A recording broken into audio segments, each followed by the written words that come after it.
Dentistry and General Radio Network presents the Independent Dental Practice Podcast with Dr. Sonny Spera. In this episode, Dr. Sonny Spera, the Independent Dental Practice Podcast. Today's guest, Dr. Bob Marcus, is going to talk about some real simple things about communication and connecting with patients. And it's not dentistry, but it is. And it can be used in any facet. You want to talk about case acceptance, patient communications, right down the line, parenting, you name it. He has an app that he has been developing and been doing for a long time, DDSGP. You can check it out. All things dentistry right here on Independent Dental Podcast. If you like the podcast, please click like, subscribe, share it with your friends. You don't like it, please contact me, sonnyspera@gmail.com, or my cell phone, 607-624-2962. Have a great day, everybody. Dr. Bob Marcus on simplifying communication to build stronger patient relationships. A discussion with Dr. Sonny Spera.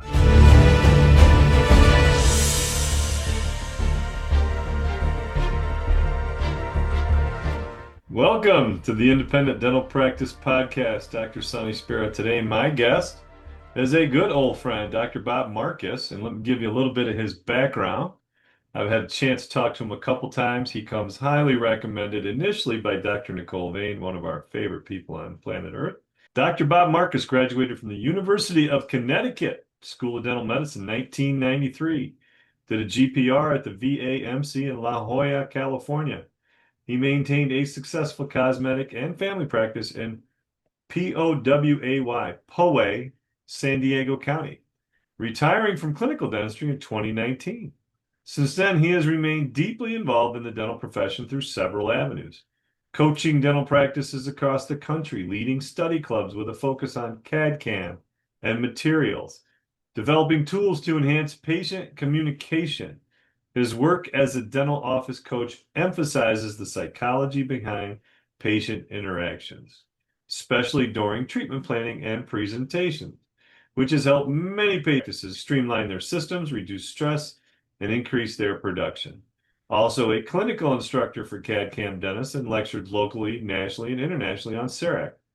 A longtime CEREC user since 2004, he estimates he has milled over a zillion, with a Z, restorations, a number that's probably slightly exaggerated. He is the co-founder and president of Kick Your Apps, Inc., creators of DDSGP, an iPad app used by over 15,000 dental professionals in 65 countries. DDSGP allows dentists to clearly explain dental conditions and treatment options using simple, patient-friendly visuals.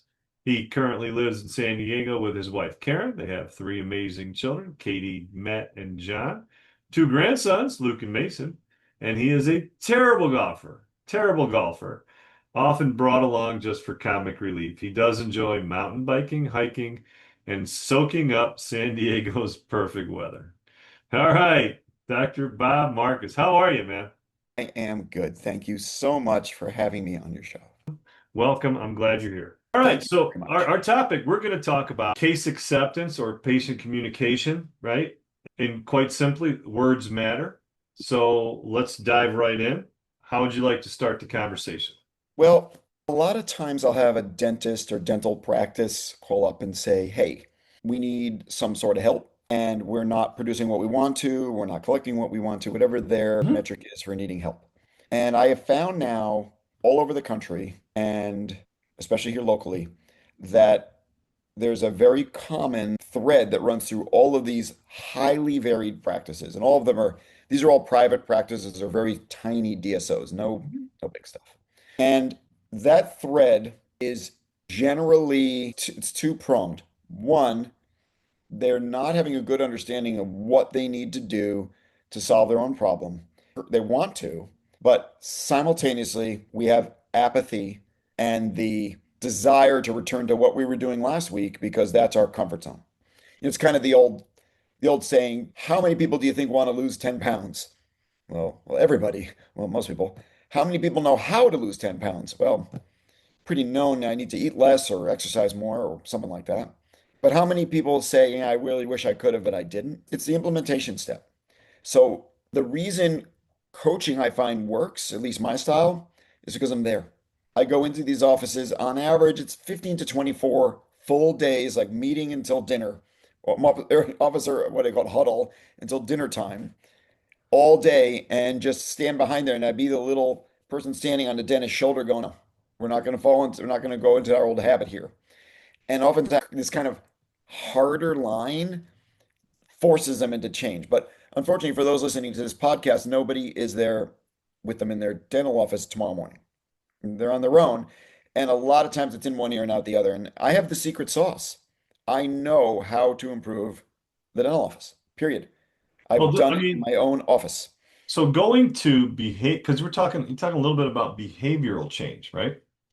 So Yeah, I think, behavioral change during, yeah, the willingness to change, and then also adopting these ideas right. and giving them a try for a month or two, letting them try to make them become a habit before you just go back to the old way. If they don't fully believe in it, they're not going to make the behavioral change. They're going to do the Absolutely. surface change. You come back from the seminar, you buy 5 new products, you use them twice. The other 3 go in the closet with all your other skeletons. This is a rehash of that. So, It is. so It fill is, us but in. it's more basic because it doesn't have to do with some magic bullet. It has to do with understanding what our patients need from us and giving it to them. We find Say that, that one more time. say, okay, so I feel it has to do with us better understanding what our patients need from us as their dentist, doctor, Right. hygienist, whatever, and then giving it to them. So I think that first half of that sentence says way more. Understanding what they need from us. And they're not here just to sit and have coffee. They're here for our expertise. They are, and I think that we make a mistake of taking that word expertise you were just using, Sonny, and having a poor understanding of what they need from us. Example, your average patient, 99.9% of patients, when they were about 18, 19, 20, 21, that's when they decided not to be a dentist and not to go to dental school and not to be interested in learning everything about teeth and gums and everything we know. We live in a weird world where that's our normal to know Yeah. these things. And we honestly believe, I see it in dental offices all the time, where we feel that our role is to train them to become more toward being a dentist. I'm going to show you an x-ray. I think the kiss of death in an x-ray in a dental office is showing a patient an x-ray. I actually, for dentists that are learning these new systems, I say you are forbidden now from showing a patient an x-ray unless they ask, in which case geek out, or I'm a radiologist, I want to see it. Fantastic. We're not hiding it. But taking the patient to school is not what they need. I just had literally 3 days ago, I had new brakes done on my car. Here's the experience. I went and I said to the place, I need new brakes. They said, okay, here's what it costs. I said, okay, do it. Then they put new brakes. Then I drove away. Never did they try to explain to me how the braking system of a car works. I don't want to know. I don't care. I want to press the pedal and the car slows down. But we as dentists feel that it's important that patients have a complete understanding of every step. When I go to a good restaurant, I want a good meal. I don't want to know the recipe. I don't want to go in the kitchen and help. I don't want to see the sausage make. Yeah, oh, I don't want to see it. But only in dentistry do we feel, oh, no, that's not good enough. I'm going to show you an x-ray and see this part right here where it's a little darker gray. That's the dentin. And you look at, and we start to get into this teaching. Yeah, And we when dive down a you rabbit hole. That's what we do. it's terrible. And as a person, if I have somebody come to me and tell me, look, I'm smarter than you, I want to show you this stuff, even if they mean well, a lot of times my inner voice is saying, I don't care. What I care is that I trust you to give me new brakes, or I trust you to give me a new crown or make me a good meal. If I have trust, faith, and understanding that this person is the right person for me, their recommendations are going to work for me. It Can doesn't I mean give you every an patient example says, along this lines? I had a patient in the chair, famous, like he's in our area, he's a big time restaurateur. Right? He runs right, right, probably the nicest steakhouse. So we're sitting there and he needs a couple bridges. He had primary canines, never had his permanents. Long story short, or his eye teeth moved over. Long story short, we're going to need to do bridges for him, right? So I started to explain it to him and he goes, hey, you know how to make veal piccata? I go, no, I don't know how to fix teeth. You fix my teeth, I'll cook the piccata. So right. I, Now you should I write laugh that at down that and frame all the that. time. It's You just, should it's so frame that true. interaction, put a picture of him next to it, and put it in your back room of your dental office. What a lesson. Yeah, it's true. So does that mean we shouldn't get consent? No, it doesn't mean that. We No, should no, tell no. the patient enough that they understand what they're consenting to. I'm not saying you should withhold, Yeah. but there's a better way to do it. And if we, it's the old thing. I don't know if you ever met Paul Homily. I Very have, yeah, 'cause I have, yeah. inspirational for me. I just love his whole attitude toward how we talk to patients, how we treat patients. And one thing he said that stuck with me is just because you're smart doesn't make you interesting. We know everything about the bacteria in dentistry. I could go on for days about dentistry, even weeks, but my patient doesn't want it. So that's what the first part is, learning what the patient needs for him to say yes. And I'm not saying yes to treatment plans. I want to clear this up right now. A lot of people think this is a discussion of case acceptance. It's not.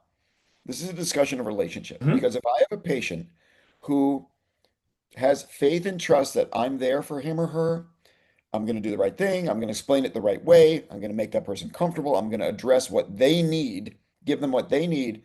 Then that person is not only more likely to say yes to treatment, that person is also more likely to keep his appointment.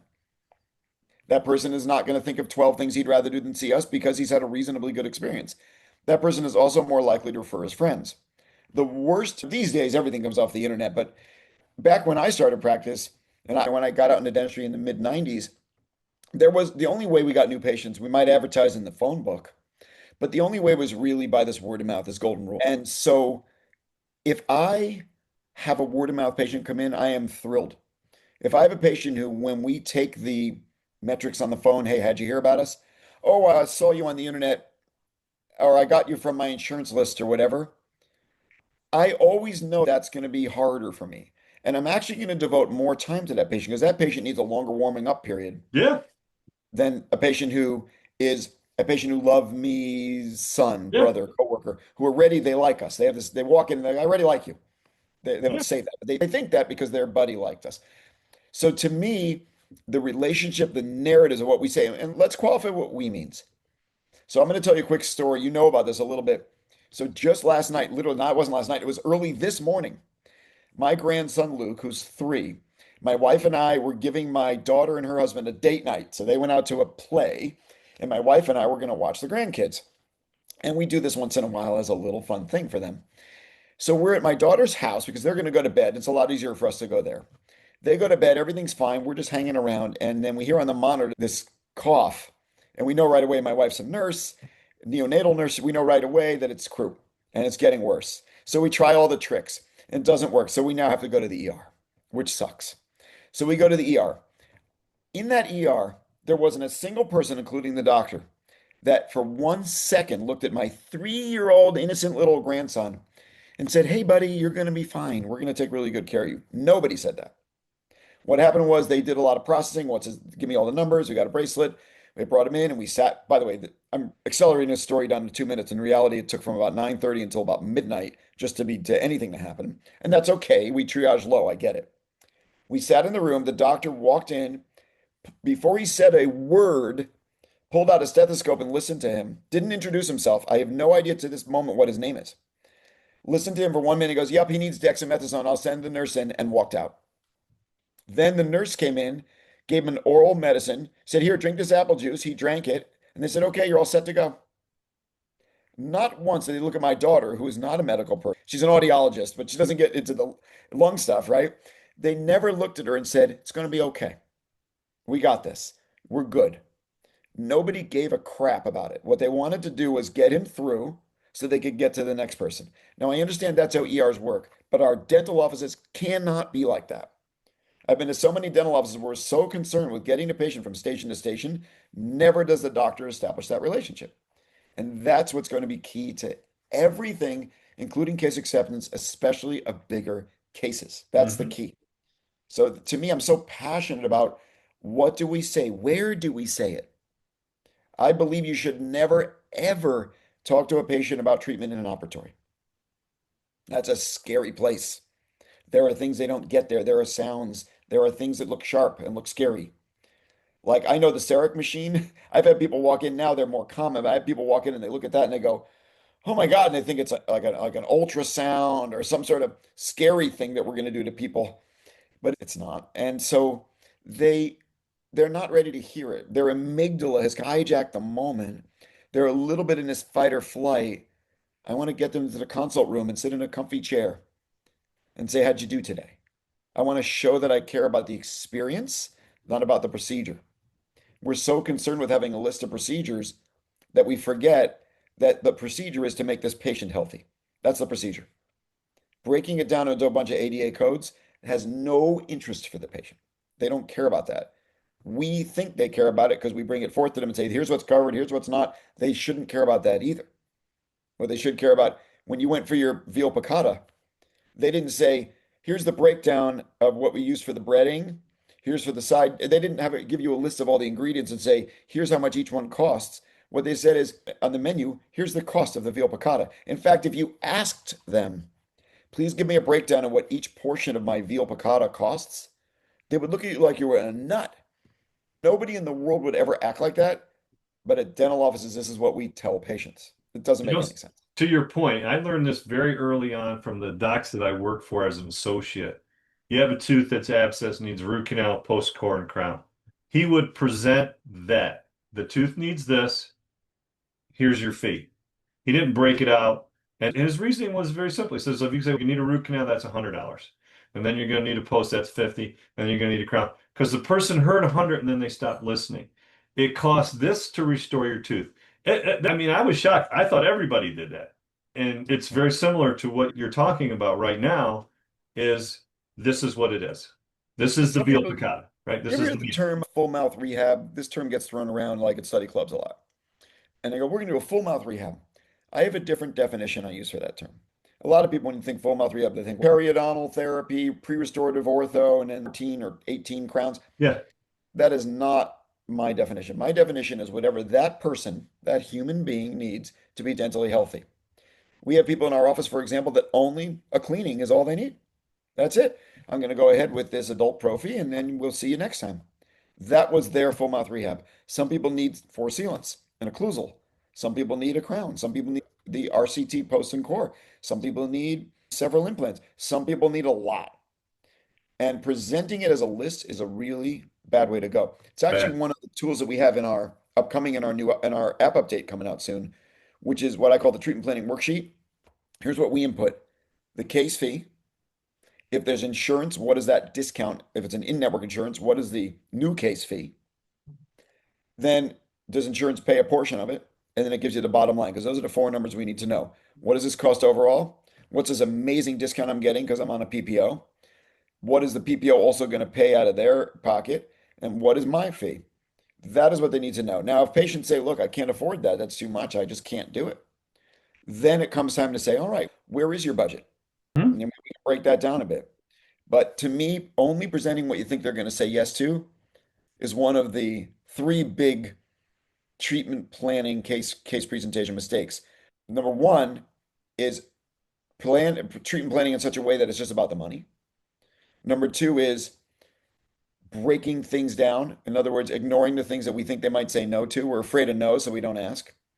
And number three is being completely clueless, turning it over to somebody who does not have training as a dentist or a hygienist, and having that person do it. I think having a patient coordinator in your office doing treatment planning is a mistake. I am proud to say I did as many of my treatment plans as I could, and you could train somebody to take your place, but sometimes they just want to hear from the doctor. And we're getting literally tomorrow, we're getting a water softener installed in our house because our Yeah, yeah, yeah. California is It's terrible. common here. Yeah. Yeah, so it's literally sitting in my garage right now. The plumber came by and he said, let me see these instructions, and looked at it. All right, okay. I'll take care of this. It's going to take me a half a day. I'm going to charge you $750 for that.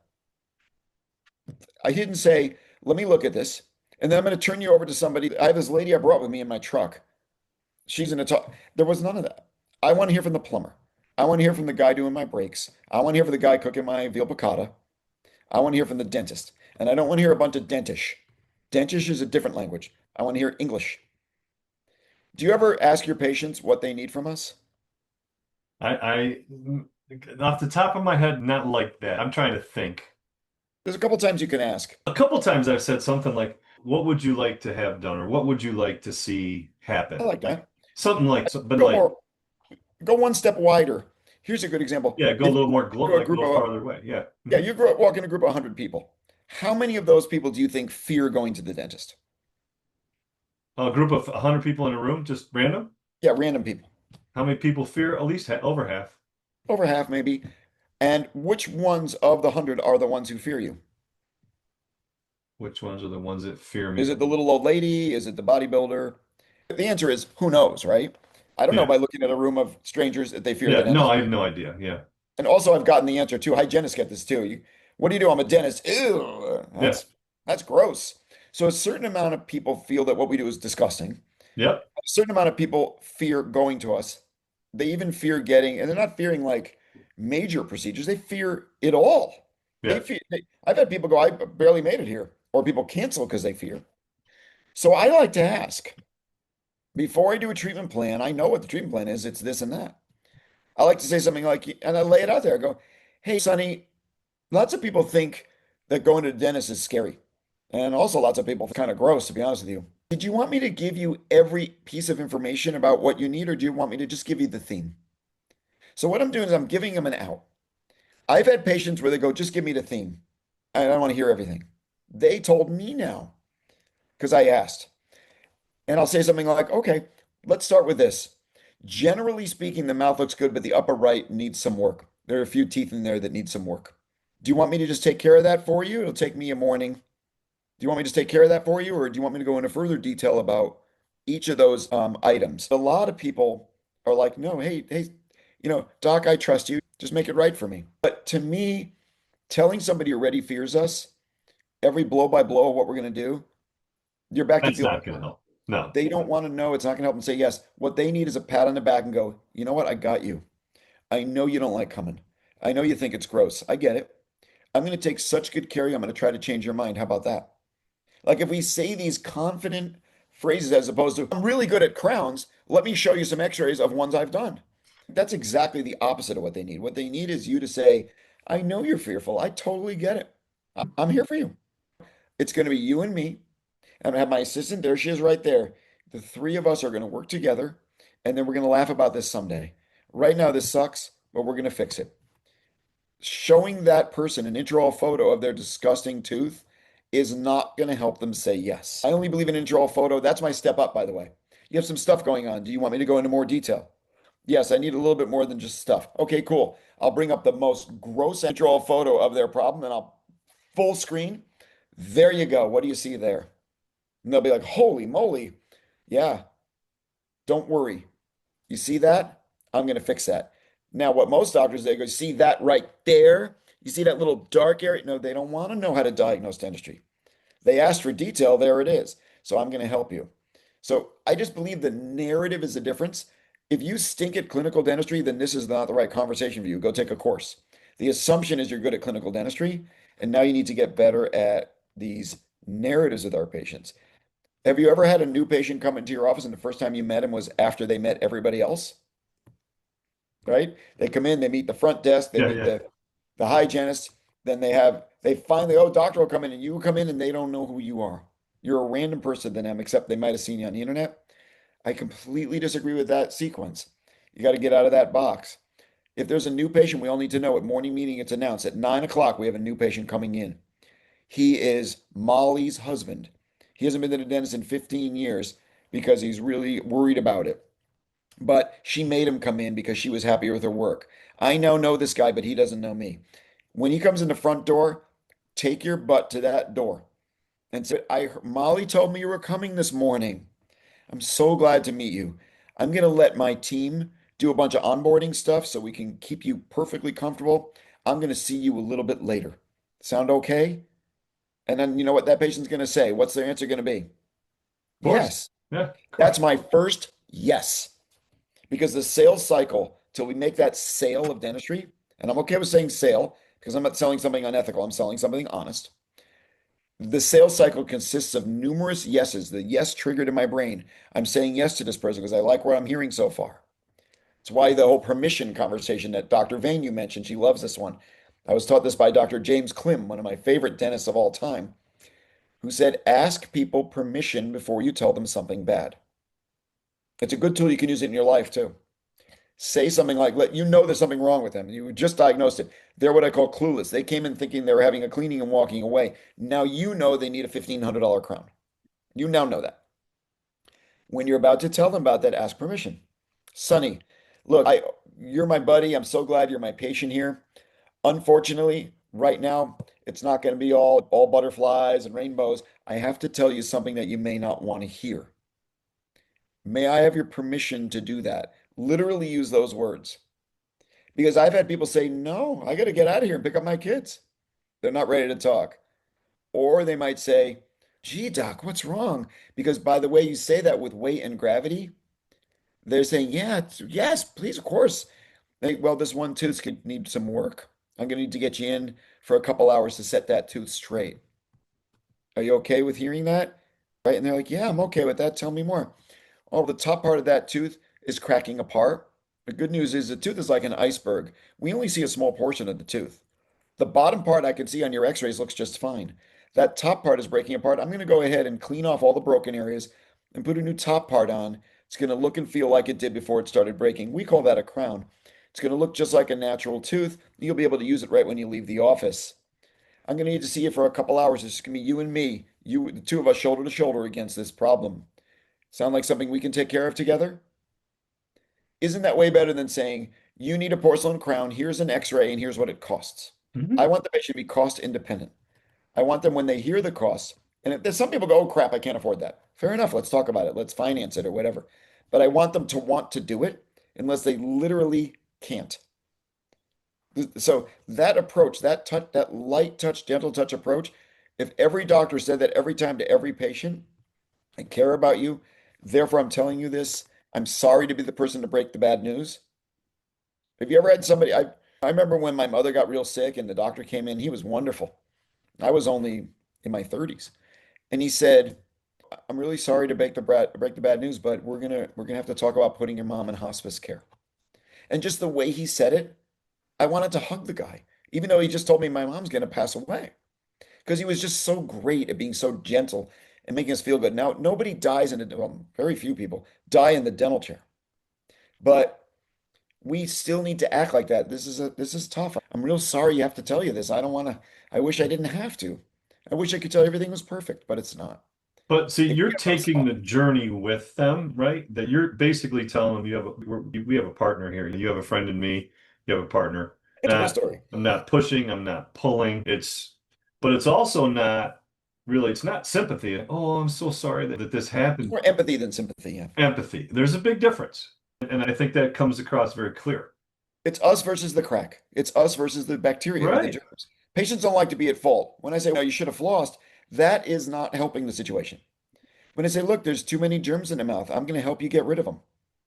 Okay, I'm going to help teach you how to get rid of them at home. But right now, and there's nothing you can do at home to do what we can do at the office. So I'm going to need you to come in and see my hygienist a couple times. And she's going to set things back the way they need to be, or at least as close as possible as she can. And we'll continue our journey from there because teeth matter. We want to keep them in. So I have a whole sequence we go through of multiple steps. I'm kind of in the middle of it. The whole permission step, the whole gauging step. What do you need from me? How much detail do you want? I'll say, do you want me to give you a lot of detail on every little thing? Do you want me to just tell you the theme? You'd be surprised how many people don't want detail, Right. which is good for us because it saves us time. I hope they say I don't want detail Right. because it indicates to me two things. A, they don't care and they're admitting it. And B, they trust me enough that they're just going to open wide and let me do what I need to do. And they're going to pay the bill. So that is, it doesn't sound like much. And a lot of doctors listening go, well, I'm already very nice to my patients. Great. If you're very nice to your patients, you already have solved the first problem. You've taken the first step. Now understand what they need from you because each person varies. Yeah. This goes back to that first statement that I had you repeat. What do they need from us? Young That's guy a needs something different guiding than an light. elderly person. Yeah. Person who's been through a lot of dental care in your office already needs something different than a new patient. What they need from us is compassion. I get that. But what they need from us varies. You'll adjust your speech. I talk differently to my 3-year-old grandson than I do to my 1-year-old grandson. My 3-year-old, we can have a conversation. My 1-year-old, we can't. And then I turn to their mother in the same room and I talk completely differently to her. So it's just we tailor our conversations to the situation, except in dentistry. In Do dentistry, you, we go right for the x-ray every time. do you take into account the patient's personality? I know you ask permission, but because I think we already like a person who's a real high C on the DISC chart, they want the detail. So that's your engineers, that's that. Does that, or is that just a very subconscious thing you're kind of evaluating? I want to know what they do, for a living, and I think that when I'll ask them what they do and you can ask them what they need. How much do you hate it when you go, like last night in the emergency room, where they didn't ever identify for 1 second who we are or what we needed? If for 1 second they asked me what kind of work I do, and I told them, and my wife, who's a neonatal nurse, and she told them, Would have they changed the wouldn't have, conversation. they wouldn't have explained like we were five. They would have changed the conversation, Right? Yeah. especially with your wife. The doctor might have come in knowing there was two other doctors in the room because my daughter's an audiologist. Knowing there were two other doctors in the room, he might have at least introduced himself, right? But he didn't ask what we needed. He didn't walk in and go, "Hey, Mom, I see you're an audiologist. You know a lot about this kind of stuff, don't you?" And my daughter might have said, "No, I don't know anything about this. Can you tell me?" And he would have said, "We're going to give dexamethasone. It's a steroid, blah, blah, blah." Instead of saying, "We're going to give him a yummy drink with some special medicine in it." Right? So I want to of course, you're going to tell your conversation to your subject, but know what your patient does for a living first. Now, if you have a dentist in a chair, you're going to talk about it differently? Well, of course. Know what they do and know what they need. And you could say that, "Hey, I see you're an engineer." Call it out.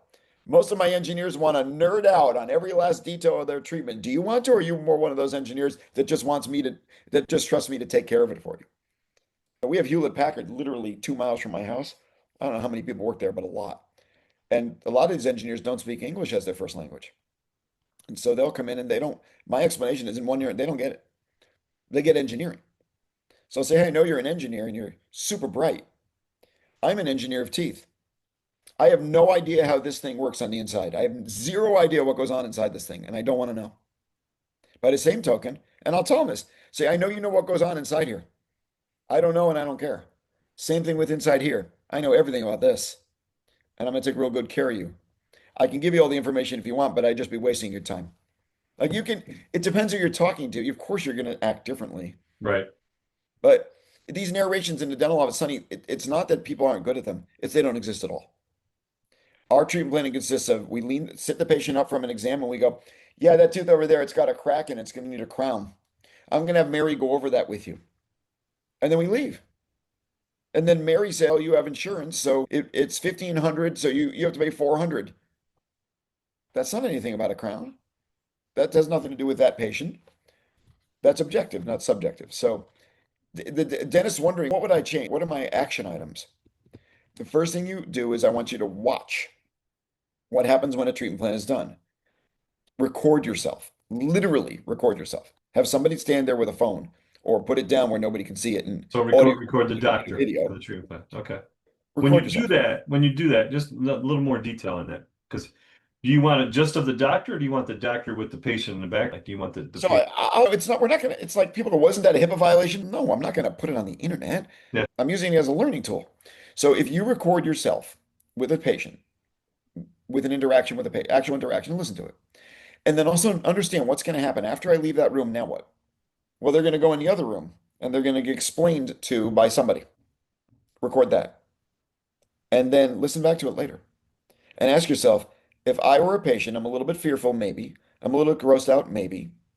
I didn't know I had this problem until 5 minutes ago. Was I offered what I need to say yes? And to go home and to tell somebody else, "Yeah, that was a really good experience." How'd the dentist go? "Oh, I need this tooth done." "Oh, no, oh, crap, what's that going to cost?" "Oh, yeah, it's like $600. The dentist sat down and we explained everything and they were really nice." Now, I don't know if they're going to actually say that, but I'm hoping they will. Do you ever have somebody when you sat with a patient, when you were done? Do you ever have somebody say, "Sonny, Dr. Spera, thank you for your time"? You ever have somebody say that? I That means you have. spent time. Yeah, I have. When they say thank you, that's a common courtesy their mother told them to say every time. Say It happened today, as a matter of fact. This one patient. Oh, so thank you for spending time with me. Yeah. thank you for spending so much time with me. Thank you for giving me that.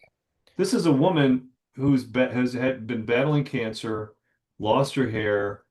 She's on all these medicines. We're just fixing the last couple of teeth.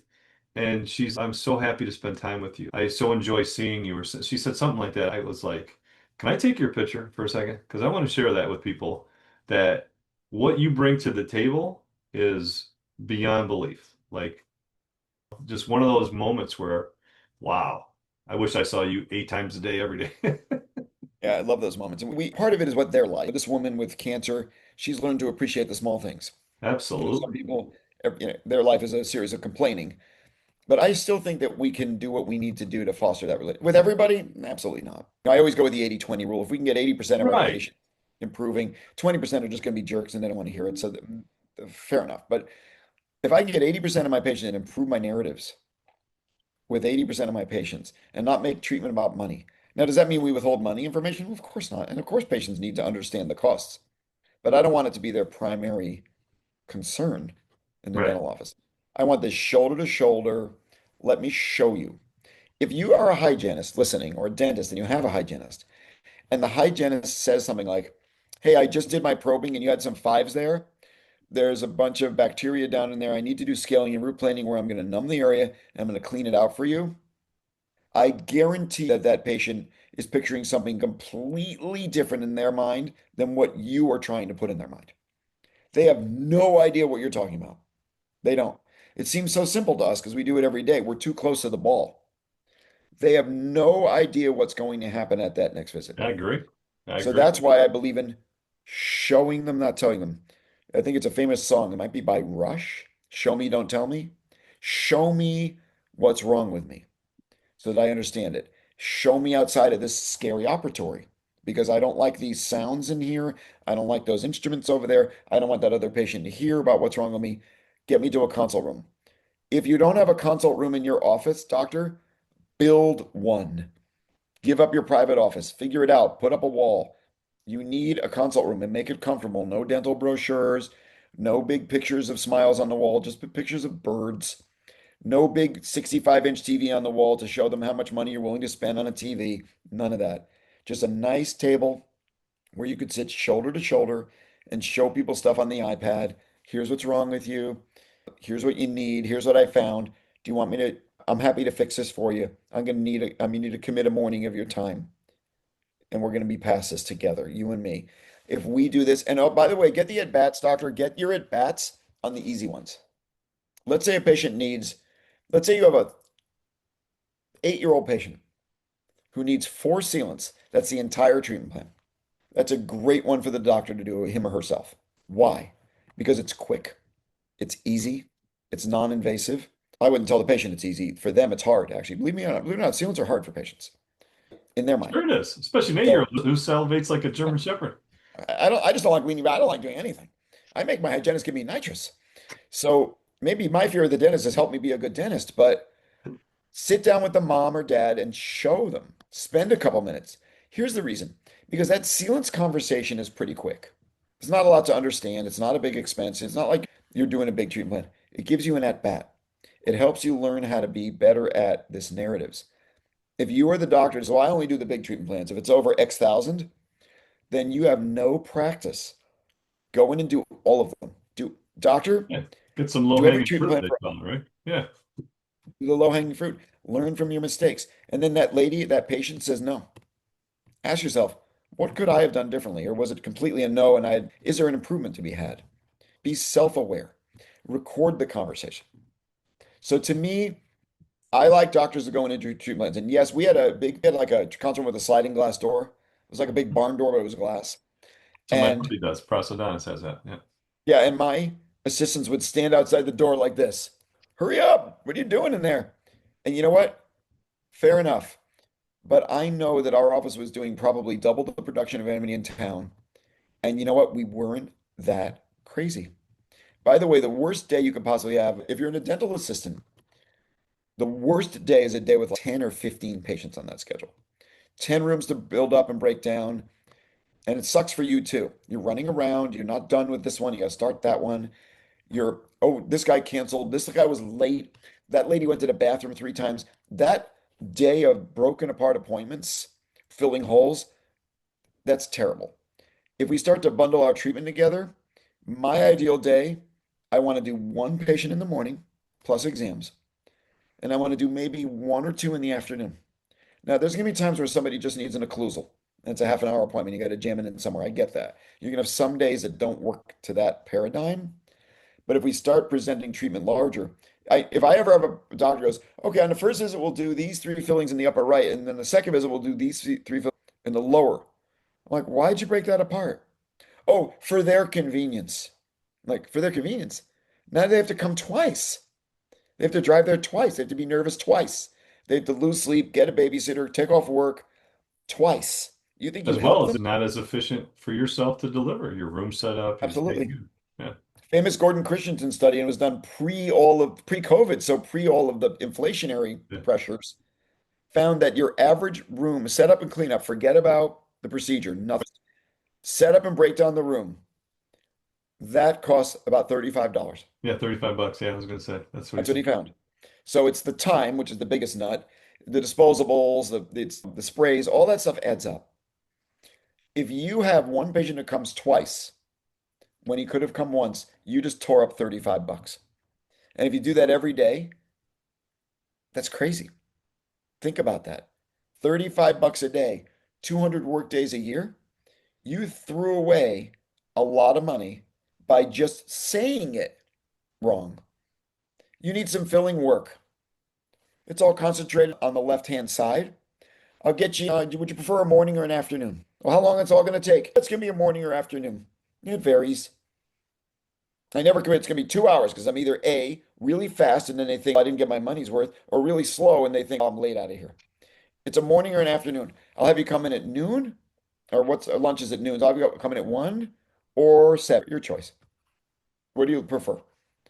And you commit your morning to us. I would say you can be pretty numb.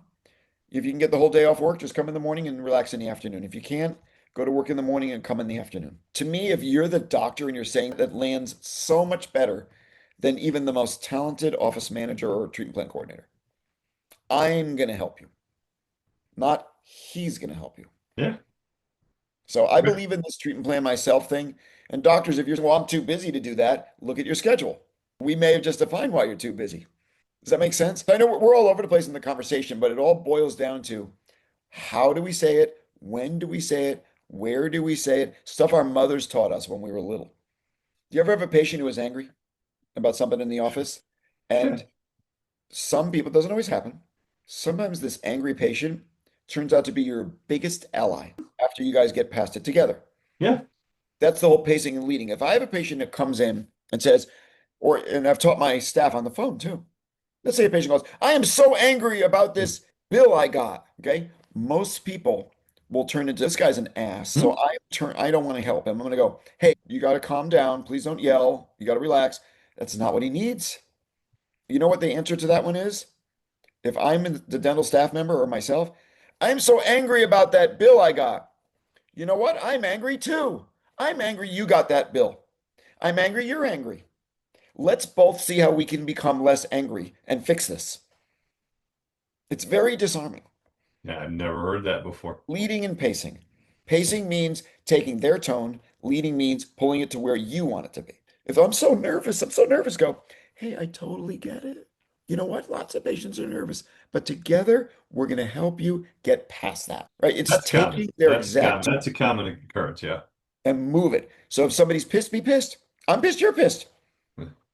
I'm so angry. I was supposed to be out of here by 3. You know what, Joe? I totally get why you're angry. If I were sitting in your chair, I'd be angry too. Yeah. That said, I think you you now wanted have, me to get this procedure done, but right? you've taken the adversarial part away from But it. you're taking the air out of that balloon. If they go, I'm so angry, I'm running late. I'm angry too. I'm angry. We're running late too. I don't want to ever run late. You have my apologies for that. Yeah. Here's the thing. I had a patient directly before you, elderly woman, and it took longer than I thought it was gonna. Yeah. So I couldn't really get angry at her, but I understand why you're angry at the situation. Yeah. What are they gonna say then? Angry at the situation. It's Yeah, great. don't be sorry. Don't say I'm sorry. People, when you call customer service Well, they'll just that's say I'm yeah, sorry. yeah. Don't be sorry. I hear you. I hear your anger. I completely understand your anger and I honor it. And I'm going to do whatever I can to help you get past this.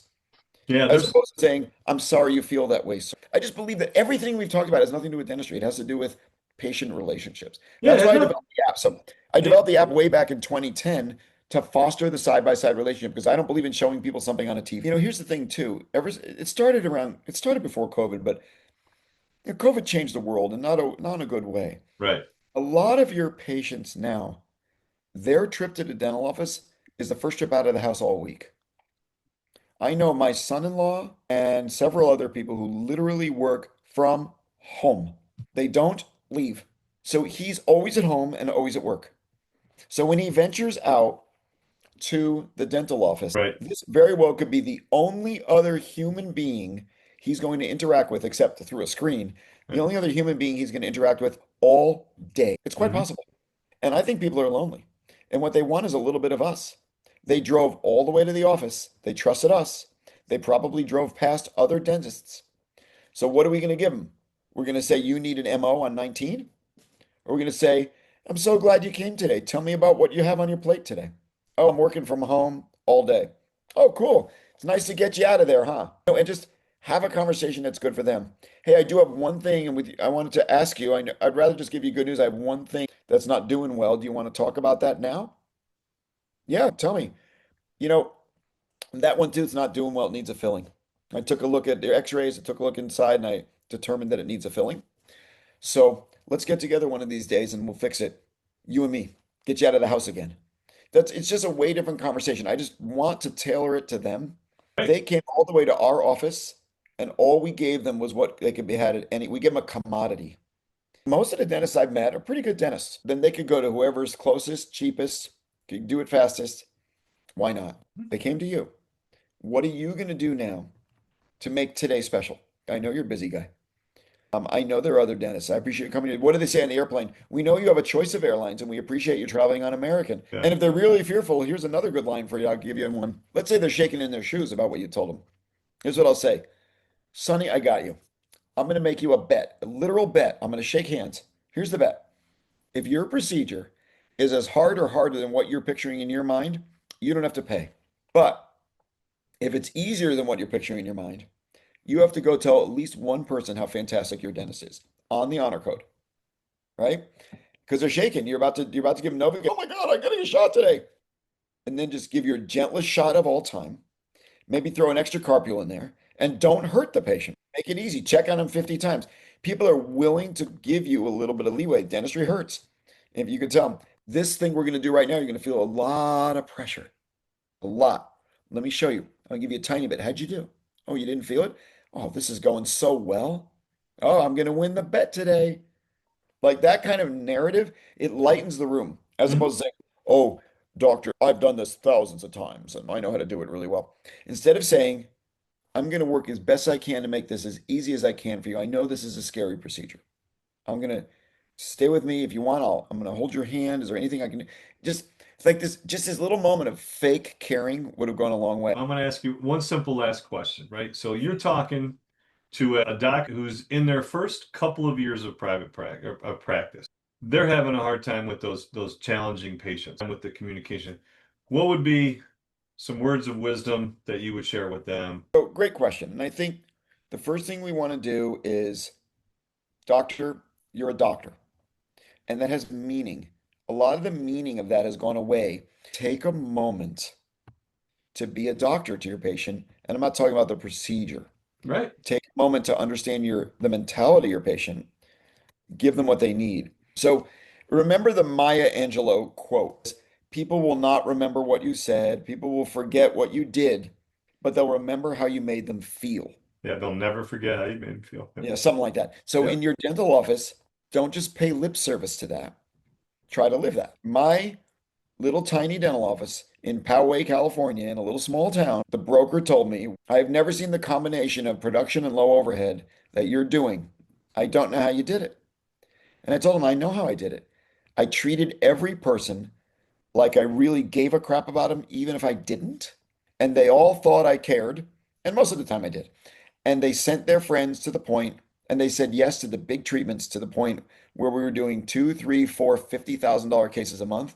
And then all the little fighting for this occlusal and fighting for that crown becomes less important. We were doing the big cases because people love their experience. They liked that we cared, at least the perception, and they sent their friends. And they referred to other people that were similar. Right. Yeah. And they came on time and they paid the bill. And we had a prepay mantra. I don't believe in giving anybody an appointment until it's paid for. Understand that you are a doctor.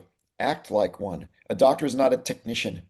A technician will eventually be replaced by some robotic AI, but the relationship that you can make from human to human can never be replaced. So Bob, how do people get the ads? Let's make sure they So understand here that. comes the advertisement part of our show.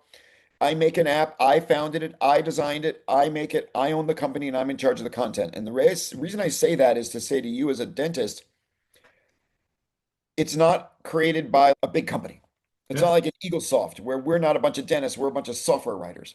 I have a developer, but he develops the app the way I want to. And what it's designed to do is foster the conversation and kind of lead you through the conversation. It does not have audio. You're the audio. What it does is it lets you go through the conversation for a treatment plan, for a diagnosis, or for a treatment. It does show the patient what's wrong with them, but in drawings that are non-confrontational, non-scary, non-bloody. Also, because it's on iPad only, it fosters this shoulder-to-shoulder relationship. People do not want to watch somebody else, they want to talk to you. So pulling out this app. So the app is called DDSGP, like it stands for Dental Demo Suite, but DDSGP. It's available for Apple only on an iPad.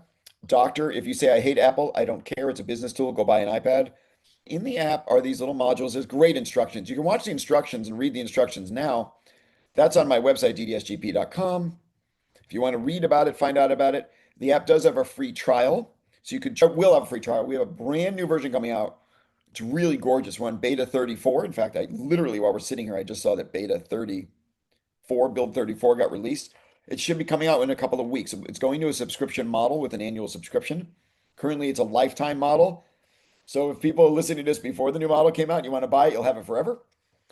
If it's after the new one came out, which I'm not sure on the timing right now, then you get to subscribe. It's cheap. It's $349 a year, not a month. I know the AI systems are about, I think there's $699 a month. So for $349 a year, about the cost of a cup of coffee a day or less, you get this fantastic app that leads you through these conversations. You can try it for free for 2 weeks, and if you don't want it, you can cancel, although we have very few cancellations, which I'm extremely proud of on that side. So anyway, it's a product I think all dentists should have. We have about 10,000 installations right now around the world. It's in 9 languages. Okay. But primarily in English. So All right, that's the folks. advertisement part of it. And I think that it's a great product for dentists. It's not expensive, and it really is designed to be priced. We could really jack up the price, but I've held it back on purpose. Dr. And- Bob Marcus, everybody. There's Stuff. your introduction to an obvious tool that you can use for way more than just dentistry. Let's be honest. Thanks, Bob. Appreciate your time, everybody. Good to talk to you, Sonny. We should come out with Nicole at the same time. We should. I was trying. We'll get her. We got to get her Yeah, scheduled. she's a lot of fun. I like her. Thanks. Good to see you. Appreciate you. This has been a production of Dentistry in General Radio Network. Visit our website, dentistryingeneral.com, to join engaging clinical and business conversations, explore our dental podcasts, and stay updated on our upcoming live events.